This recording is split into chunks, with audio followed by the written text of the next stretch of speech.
News has arrived that Yemeni forces have captured an Israeli military base, a development that marks the audacious launch of Operation Dawn of Galilee. This is not just another headline, it is a seismic event that demands our careful analysis and sober reflection. In times like these, it is imperative that we examine not only the actions on the battlefield, but the systemic forces that produce such relentless cycles of violence. At first glance, the capture of a military base may seem purely tactical, a matter of coordinates, firepower, and maneuver. But in reality, it is profoundly political. Yemen's actions, bold and assertive, are signaling a recalibration of power dynamics in the region. Consider the historical context: decades of occupation, intervention, and geopolitical maneuvering have left scars that run deep. When a state or a faction rises to seize control of a strategic position,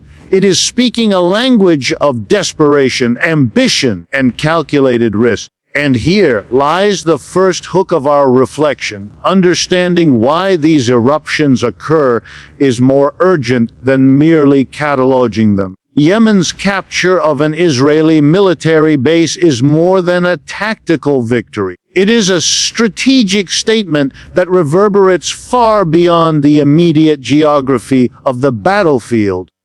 To fully grasp the significance of this achievement, one must first understand the historical weight of such strongholds. Military bases are not merely collections of fortifications and weapons, they are symbols of dominance, control, and long-term strategic planning. The loss of such a base challenges entrenched assumptions about invulnerability and exposes vulnerabilities that until now were largely theoretical. When a nation like Yemen successfully penetrates these defenses, it forces both analysts and policymakers to confront a reality they may have long ignored: power is never absolute, and even heavily fortified positions can be compromised under the right conditions. The operational aspects of this capture reflect a level of strategic sophistication that demands attention. It is not simply a matter of brute force. The planning, intelligence, and coordination required to execute such an operation indicate a deep understanding of both military logistics and psychological warfare. Every movement, every maneuver, and every calculated risk speaks to the capacity of Yemeni forces to operate with precision in complex and hostile environments. This is where the first hook emerges. Observers cannot afford to dismiss this as an isolated incident or a lucky strike. It is a demonstration of evolving capabilities, one that signals Yemen's intent to assert itself in ways that challenge conventional narratives of regional power. Moreover, the capture of the base serves as a catalyst for broader regional implications. Military analysts often emphasize the domino effect of strategic victories, and in this case, the implications are profound. Other actors in the region are watching closely, measuring both the strength and the audacity of Yemeni forces. The psychological impact of such a success cannot be overstated. It shakes the confidence of adversaries, disrupts established calculations of risk, and introduces an element of unpredictability into a region where predictability has long been a cornerstone of military planning. The very act of capturing a fortified Israeli base communicates a message that is as political as it is military. Yemen is capable, determined, and unafraid to challenge entrenched powers. The operation also invites us to reconsider the relationship between geography, resources, and strategy. Bases are chosen not only for their defensive attributes, but also for their strategic positioning, control over key supply lines, vantage points, and communication networks. By seizing this base, Yemen has effectively reconfigured a portion of the strategic landscape, creating new challenges for Israel's operational command and forcing recalibrations in both defense strategy and resource allocation. Every decision taken in response to this event will ripple across the region, influencing troop deployments, surveillance priorities, and even diplomatic negotiations. This creates the second hook. What appears on the surface as a military maneuver is, in reality, a strategic chess move with consequences far beyond the battlefield. Finally, the symbolic weight of the capture cannot be ignored. Military victories carry stories, and stories shape perception, both domestically and internationally. For Yemen, this operation serves as a rallying point, a demonstration of capability that strengthens morale, consolidates support, and signals resilience. For Israel, it is a moment of reflection, a challenge to reassess assumptions about security, readiness, and strategic foresight. In this interplay of perception and reality lies the most compelling insight. True strategic impact is measured not only by territorial gain, but by the ability to alter the calculations, behaviors, and narratives of both allies and adversaries. Every observer who witnesses Yemen's success must now ask themselves, what does this tell us about the changing dynamics of power, strategy, and influence in the region? How long can traditional assumptions hold when audacity and strategic intelligence converge on the battlefield? Operation Dawn of Galilee is not simply a military maneuver. It is a political earthquake with reverberations that extend far beyond the battlefield. The capture of an Israeli base by Yemeni forces challenges the assumptions that have long underpinned regional stability and forces policymakers, analysts, and global observers to rethink entrenched narratives. To fully grasp the political implications, one must consider the delicate balance of alliances, influence, and strategic interests that have defined the Middle East for decades. Every military action is intertwined with political consequences, and when a state executes such a high-profile operation, it is simultaneously testing the boundaries of diplomacy, perception, and international tolerance. This is the first hook. Yemen is signaling not just capability but political audacity, demonstrating that calculated risk can shift the geopolitical calculus in ways that few outside the immediate region may fully appreciate. The ripple effect on regional alliances is immediate and profound. Countries with historically aligned interests may now find their assumptions challenged, while neutral or strategically positioned states are compelled to reconsider their stances. The operation raises pressing questions about loyalty, deterrence, and the credibility of defense commitments. What happens when a previously secure base falls into the hands of an adversary? How do neighboring states recalibrate their policies to account for a shift in perceived strength? Yemen's bold move is not merely a localized incident. It is a statement that forces the entire region to engage in rapid reassessment. It disrupts old calculations and introduces a degree of unpredictability into a system that has often relied on rigid hierarchies and predictable responses. Beyond immediate alliances, there is a global dimension to consider. International powers invested in the stability of the Middle East, whether through diplomacy, military presence, or economic leverage, are now confronted with a tangible demonstration that the status quo can be contested and altered. The operation underscores a broader truth about international politics. Assumptions of dominance can never be taken for granted, and even established power structures are vulnerable to disruption by those willing to combine strategy, timing, and audacity. This is the second hook. Observers must recognize that Yemen's actions speak to a universal dynamic in politics and strategy, one in which bold initiatives can recalibrate relationships on a regional and global scale simultaneously. The political significance of Operation Dawn of Galilee also lies in its messaging.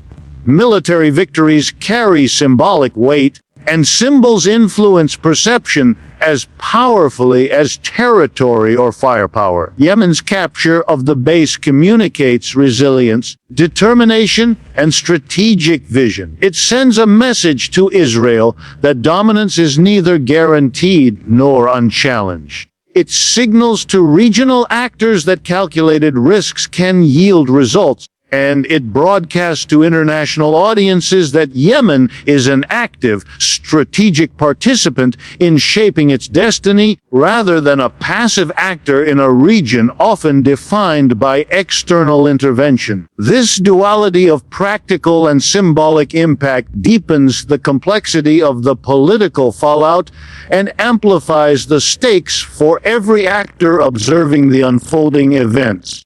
Furthermore, the operation highlights the interplay between military success and political legitimacy. Governments and factions rely on perceived competence and influence to negotiate power, form alliances, and command respect. A high-profile military achievement instantly strengthens a state's bargaining position, allowing it to negotiate from a position of demonstrated strength rather than rhetoric alone.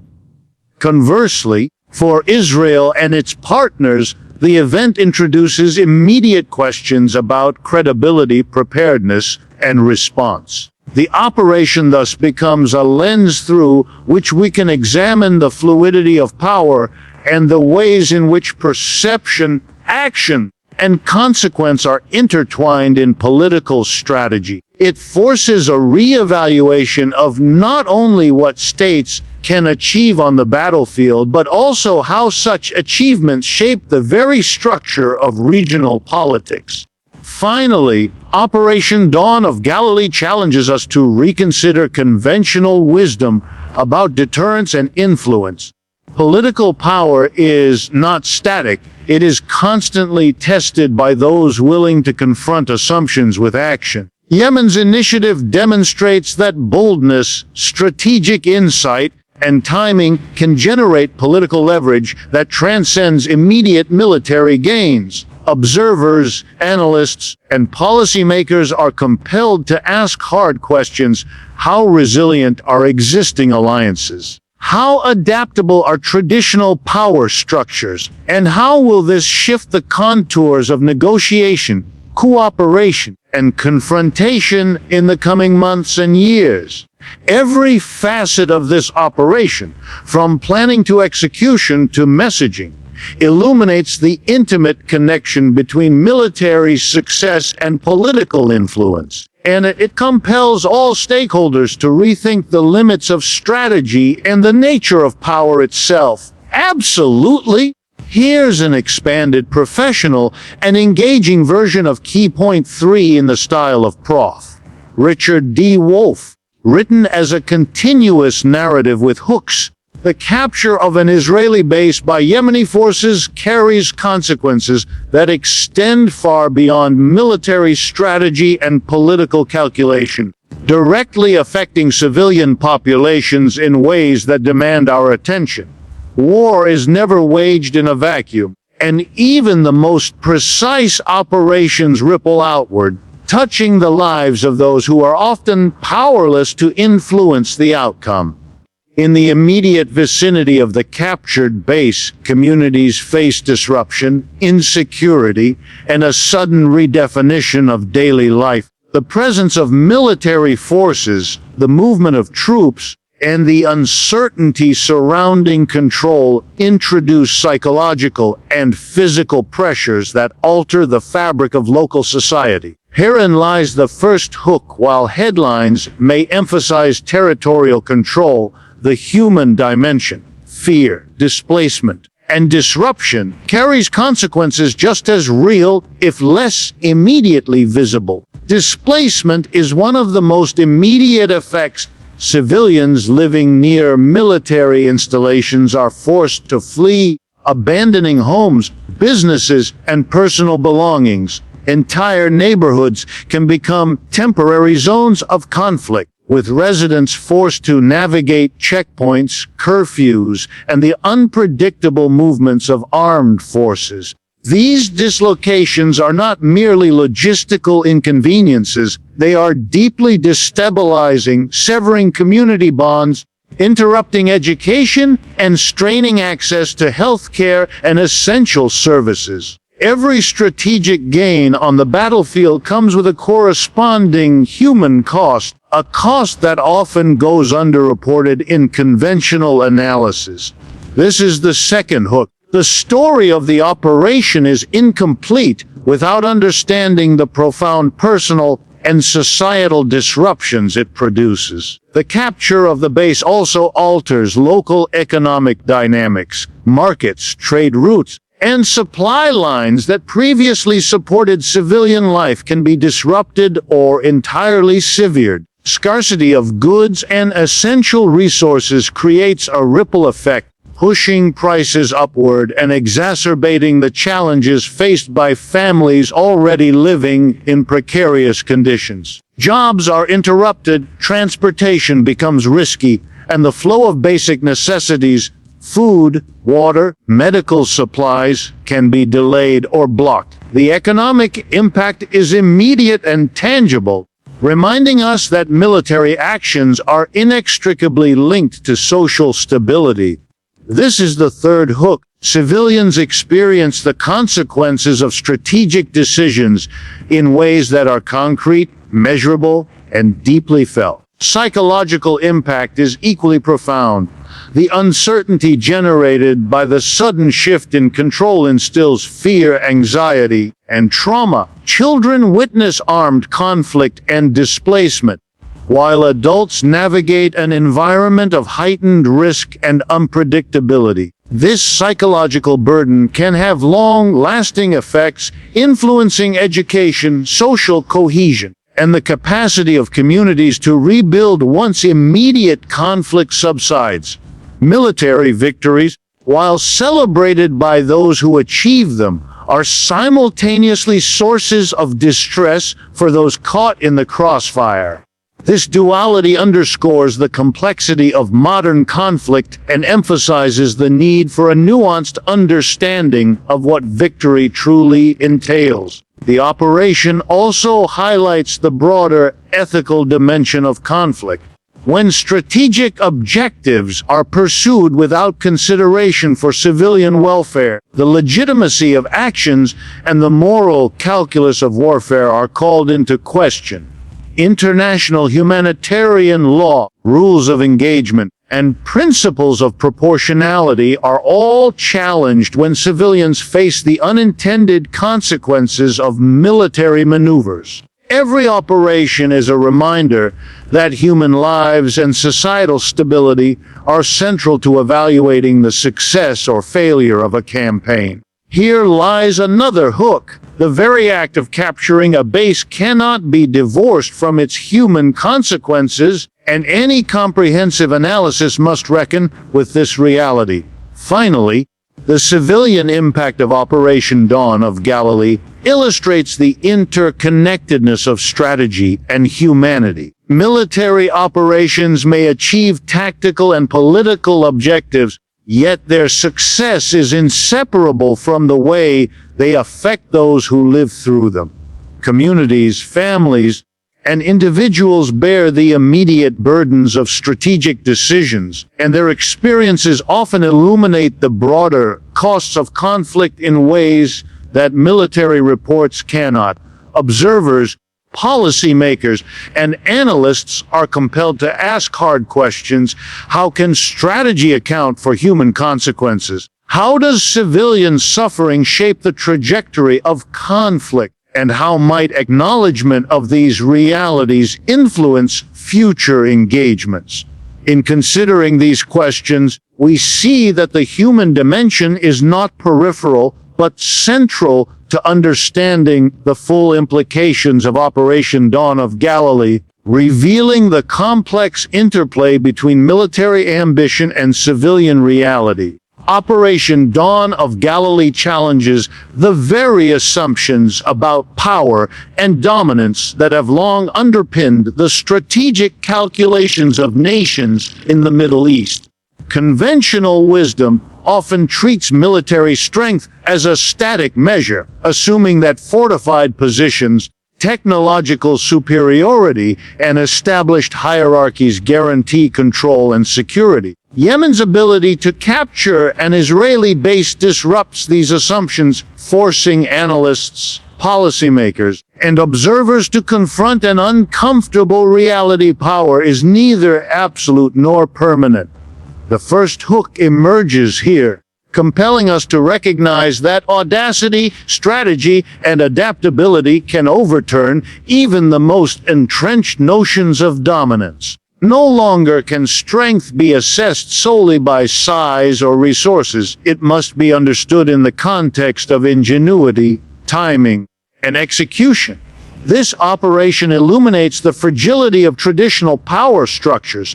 Military bases, regarded as symbols of unassailable security, are revealed to be vulnerable to carefully planned and executed strategies. When a base falls, it is not merely a tactical loss, it is a symbolic rupture that shakes confidence, undermines perceived invulnerability, and forces reevaluation of what it means to be strong. Every actor observing this event is confronted with the possibility that their assumptions about preparedness, deterrence, and resilience may no longer hold.